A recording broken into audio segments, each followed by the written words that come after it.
Morning, Jeff. Morning, Ali. Look, Matt, first of all, just before we, and I know there are going to be some things you're not going to be able to talk about here, but why have you decided to sell Tranmere? Well, it was always part of the plan that when you come in, the club was in a bad state, and at the end of the day, I described it as being an owner that it's been like in a relay race where you get the baton on the track, and it's a relay race without a finishing tape. So you've got to pass the baton on at some stage, and what you try and do is hand it on further up the track. So that was always the plan. We've been through a difficult time over the last 10 years in terms of COVID, in terms of relegation, as you know, Jeff, into the National League and how difficult that league is. Oh, yes.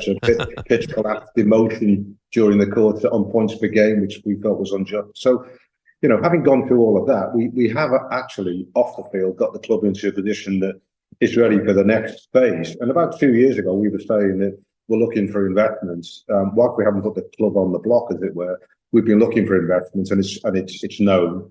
And it's an attractive investment. It's not hemorrhaging cash. It's in a great position and we've increased its potential.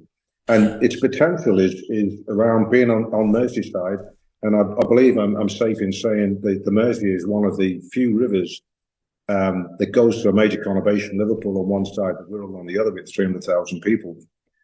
That's not developed on both sides. So there's massive potential in terms of development of the south bank of the river. And we've tied the club into that, being part of the community, etc. So it's always been in the plan that we'd make a move on. And it is attractive to, so, whilst they mention APRocky, who's supposedly aligned with Joe Tacopina, there's a lot of people who've been interested, and, we're under NDAs to a number of people. Mark, I was going to ask you, mate. You mentioned the club's in a stable condition and there's a viable option for somebody to buy. Obviously, the names that are getting thrown about here are very, very high profile. Now, it's obviously of maximum importance to yourself and the football club moving forward, particularly the fan base, that the buyers, have got the same hopes and dreams as the supporters have. How do you go about doing a kind of due diligence on somebody or the names or the stature of those people that you're talking about? Well, I think the first thing, it's a great question, because what we've also done, which I don't think has got much publicity at this stage, is we've issued 2 golden shirts, and that's in my name and in Nicky's name.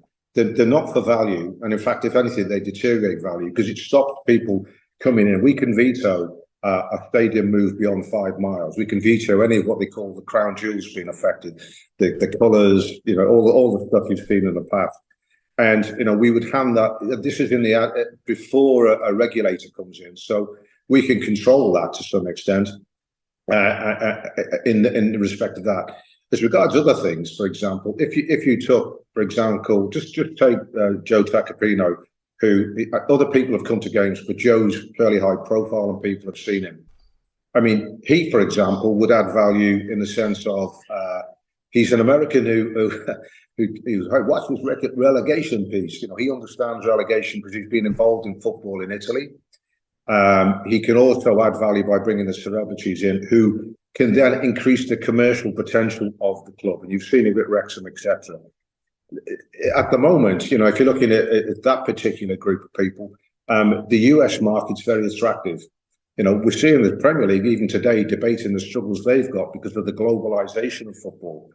And the US market, if you look at it, as far as I know, you've got the example of Wrexham recently. You've got the World Cup coming up there. You've got 85 million Americans, I think, watch English football, of 45 million of which don't have a club at this point in time. Lower league clubs are potentially in their sights because the Americans have always looked at sporting assets over here as undervalued. Mm-hmm. And if you try and buy an MLS club, they're ridiculous prices at this point in time, so people wouldn't do that. So there's actually a gap in the market, which just happens to coincide with where we are in terms of the development of the club and taking it to the next stage, so they can attract finance. I think that people. When we talk to people, we want to make sure, as far as possible, that the values of the club are maintained, and I think people respect that and understand that. There's a reason why the club has gone from 1884 to the present time. and it is about its linkages with the community. Yeah, and obviously a club you've cared for a long time, Mark. So I know this is a sensitive time in terms of the takeover, but can you confirm then that Joe Tacopino and APRocky have shown an interest in buying? Yeah, I mean, Joe Tacopino's come to the game. He's made no. I mean, I'm under an NDA in terms of that with a number of people, but Joe's made. He's come to the games. He's not been afraid to put his presence out there, and there's been a lot of stuff leaked into the media. So, you know, at the end of the day, whether he brings APRocky in or not is down to him. It's the type of thing that I think would enhance his consortium, because they can add value to the commercial side. You know, because Asap's wife is of course Rihanna, and then you get into all of this whole aspect of it, which doesn't sound like football, but actually is football, because you have two potentials in a club. You've got the football potential, and because we're in the pyramid that we have in this country, that potential can be as much as you want to make of it if you're prepared to fund it. So at the very top end, you've got sovereign states funding it, and that's one of the problems in the Premier League at the moment. But park that. The other potential you've got is the commercial potential of the club, which we've tried to show is actually quite significant. And if you add on to that the impact of celebrities like Rihanna, just for example, then you can see that would greatly increase the commercial potential of the club, which then moves it on. And as I say, the Wrexham journey has been something that has been noticed by a lot of people. Wrexham happened to be one of our derbies, as it were.